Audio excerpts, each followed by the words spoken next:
वक्त बदलते देर नहीं लगती। प्यार कब नफरत और फरेब में बदल जाए कौन जानता है। लेकिन मेरठ में हुए हत्याकांड की कहानी, पहले सौरभ को उसकी पत्नी पर शक हो गया था, लेकिन मुस्कान के चेहरे के पीछे छुपे साहिल के इरादे सौरभ को समझ नहीं आए थे।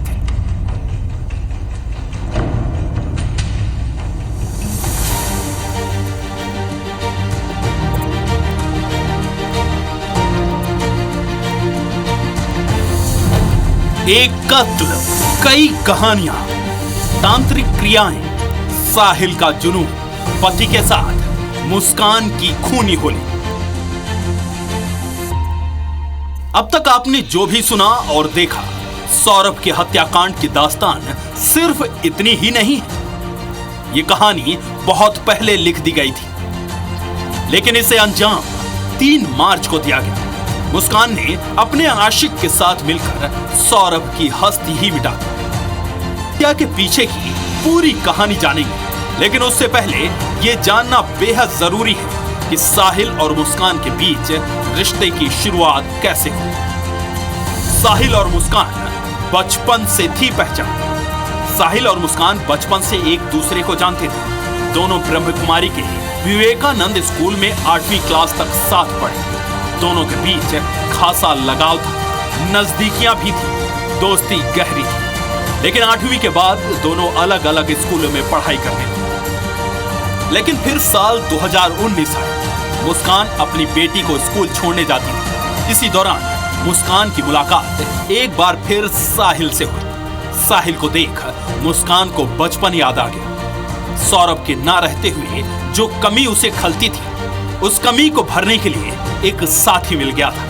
दोनों अब बाहर मिलने लगे थे। मुस्कान साहिल के कमरे में जाती और साहिल मुस्कान को गांजे का नशा करता। मुस्कान अब साहिल के प्यार के साथ साथ नशे की भी आदी हो गई थी। साहिल धीरे धीरे मुस्कान को कब्जे में ले लेता है, लेकिन सौरभ की मुस्कान की जिंदगी में मौजूद साहिल को अक्सर परेशान करती रही। वक्त बीतता गया और ये प्यार परवान चढ़ता है।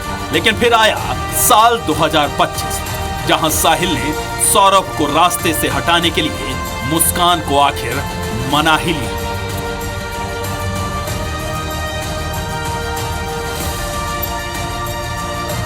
ध्यान में आया है, उसमें यही पता लगा है कि बॉडी लगभग 2-3 सप्ताह पुरानी लग रही थी और उसमें अंग भंग और जो अंग होते हैं वो भी ढीले हो गए थे और दांत भी जो है ढीले हो गए थे, तो उसमें बड़ी निर्भरता से शायद। सौरभ राजपूत मर्डर केस में कब क्या क्या हुआ? 24 फरवरी को सौरभ लंदन से लौटकर मेरठ आया। इंदिरा नगर के घर में पत्नी बेटी के साथ रहा।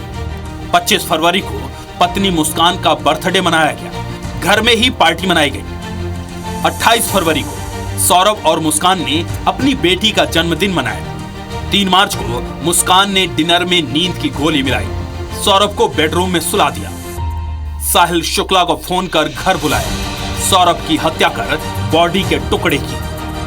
4 मार्च को मुस्कान ने बेटी पीहू को अपनी मां के घर छोड़ा। फिर साहिल के साथ शिमला चली। 17 मार्च को मुस्कान शिमला से लौटकर मायके पहुंची। मायके में मां और पिता को पूरी कहानी बताई। 18 मार्च को पुलिस इंदिरा नगर के घर पहुंची। ड्रम में सौरभ की जमी हुई बॉडी मिली। पुलिस ने साहिल और मुस्कान को गिरफ्तार किया। 19 मार्च को पुलिस साहिल और मुस्कान को सामने ले आई। सौरभ के बॉडी के टुकड़ों को पोस्टमार्टम के लिए भेजा। इस हत्याकांड के बाद जब पुलिस ने तफ्तीश शुरू की तो एक के बाद एक कई बातें सामने आई। जी, जो हत्या का प्रकरण था जिसमें कि पति की हत्या प्रेमी और प्रेमिका ने मिलकर कर दी, उसमें पुलिस ने दोनों अभियुक्तों को गिरफ्तार कर जेल भेजा है। और जो घटनाक्रम रहा है उसका भी विवेचना की जा रही है, विवेचना में शामिल किया गया है और सभी पहलुओं पर गहनता से जांच करते हुए शीघ्र इस विवेचना को माननीय न्यायालय के सामने चार्जशीट कर प्रस्तुत किया जाएगा और इसमें प्रभावी पैरवी करते हुए प्रयास किया जाएगा, इसमें जल्द से जल्द सजा की जाएगी। ये तस्वीरें बेरहम पत्नी मुस्कान के गुनाह की घिनौनी दास्तान की पूरी तरह से साफ कर रही है। जिसमें एक और वो अपने पति के साथ बर्थडे सेलिब्रेट करती है और फिर अपने पति के खून से होली खेलती है, तो दूसरी ओर प्रेमी के साथ खुश नजर आती है। तंत्र मंत्र और कत्ल की कहानी, ये साहिल के रूम की तस्वीरें हैं, जिसे देख खुद पुलिस की भी रूह एक बार तो कांपी ही होगी। इन तस्वीरों में शैतानी ताकतें साफ नजर आती हैं। तंत्र मंत्र की क्रियाओं में लिपटा साहिल किस तरह इस कमरे में रहता होगा, इसका आप अंदाजा लगा सकते हैं। साहिल के परिवार और पड़ोसियों का कहना है कि साहिल अंधविश्वास और तंत्र मंत्र को लेकर जुनूनी था। वो अक्सर पीले और काले कुर्ते ही पहनता था। शरीर पर धार्मिक और रहस्यमयी प्रतीकों के कई टैटू भी बना रखे थे। और सौरभ की हत्या भी एक तरह का तांत्रिक अनुष्ठान ही था, जिसमें साहिल का साथ मुस्कान ने पूरी तरह दिया। सौरभ को था शक, यकीन करना मुश्किल। पुलिस के मुताबिक सौरभ राजपूत को अपनी पत्नी मुस्कान के अवैध संबंधों का पता पहले ही चल गया था। इसके बाद उसने कोर्ट में तलाक की अर्जी भी दी थी, लेकिन मुस्कान ने बेटी का हवाला देते हुए सौरभ को तलाक लेने से मना कर दिया।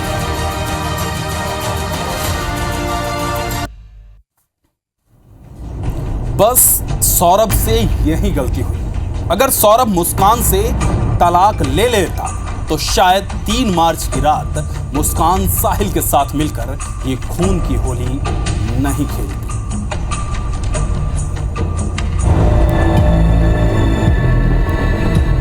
जगह इंदिरा नगर मेरठ, तारीख 3 मार्च, वक्त रात 11:30 बजे। सुनो साहिल, तुम जल्दी घर आ जाओ, सौरभ सो चुका है।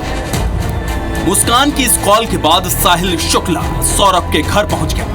सौरभ के बगल में बैठकर मुस्कान और साहिल ने गांजे के कश लगाए। नशे के सुरूर में साहिल ने मुस्कान को हाथ में चाकू दिया और सौरभ की हत्या के लिए कहा। मुस्कान सौरभ के ऊपर बैठी और उसने एक के बाद एक 3 बार सौरभ के सीने पर चाकू उतार दिए।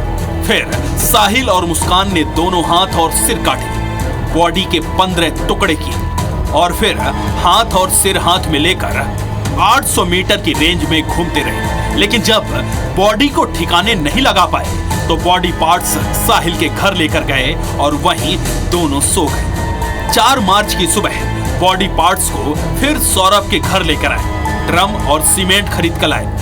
सभी पार्ट्स को ड्रम में जमा दिया और फिर शिमला जाकर मुस्कान ने साहिल से शादी की, हनीमून मनाया। मगर 13 दिन बाद कत्ल की कहानी से पर्दा उठ गया। पुलिस कस्टडी में 6 घंटे की पूछताछ में सामने आया कि सौरभ कुछ वक्त पहले ही इनके लव अफेयर के बारे में जान गया था। सौरभ की मां का बयान। सौरभ करोड़पति घर का था। उसने मुस्कान के लिए अपना घर बार छोड़ दिया। सौरभ तो मुस्कान को ब्लाइंड लव करता था। हमारी लड़की ही बदतमीज थी। मुस्कान भले ही मेरी बेटी है, लेकिन उसे फांसी मिले। भैया हमारा सौरभ लड़का था मेरा। उसके बाद उसने के पता नहीं क्या हुआ क्या नहीं हुआ, वहाँ पर 4 तारीख को उसका मर्डर कर दिया उन लोगों ने। और वो चली गई अपने घूमने, अंदर कमरे में बंद करके उसको चली गई घूमने। और पता तो उसकी माँ को पहले ही था, मगर वो गुमराह करने के लिए उन्होंने बताया है कि वो उसकी माँ के पास पहुँच चुकी थी कि मैंने ऐसे ऐसे उसको मार दिया है, और वो ड्रम कोई ले जाने को तैयार नहीं है। और उसकी माँ ने कहा किसी वकील से वो मिली होगी, वकील की सलाह से वो थाने पहुंच गई। माँ ने बेटे के लिए दिए कोफ्ते, पत्नी ने मिलाई नींद की दवा। मुस्कान से लव मैरिज की वजह से सौरभ को भले ही उसके परिवार ने बेदखल कर दिया हो, मगर रिश्ते अभी जिंदा थे। यही वजह है कि कत्ल से पहले 3 मार्च को सौरभ की माँ ने कोफ्ते पैक करके दिए थे। सौरभ कोफ्ते लेकर घर वापस आया और मुस्कान को परोसने के लिए दे दिए। किचन में मुस्कान ने सौरभ को परोसे जाने वाले कोफ्ते में नींद की दवा मिला दी। करीब 9:30 बजे दोनों ने एक साथ डिनर किया। फिर सौरभ सोने के लिए बेडरूम में चला गया। रात में मुस्कान ने उसे हिलाकर देखा, वो पूरी तरह होश खो चुका था। साहिल रात के करीब 1 बजे सौरभ के घर पहुंचा। दोनों बेडरूम में गए। पूरे इत्मीनान के बाद साहिल किचन में गया। वहां से चिकन काटने वाले 2 बड़े चाकू लेकर आया, जो कि उन्होंने पहले ही प्लानिंग के तहत खरीदे थे। अब साहिल ने मुस्कान से कहा, ये काम तुम्हें ही खत्म करना है। सौरभ का वध तुम ही करोगी, मैं नहीं। Bureau report, IBC 24।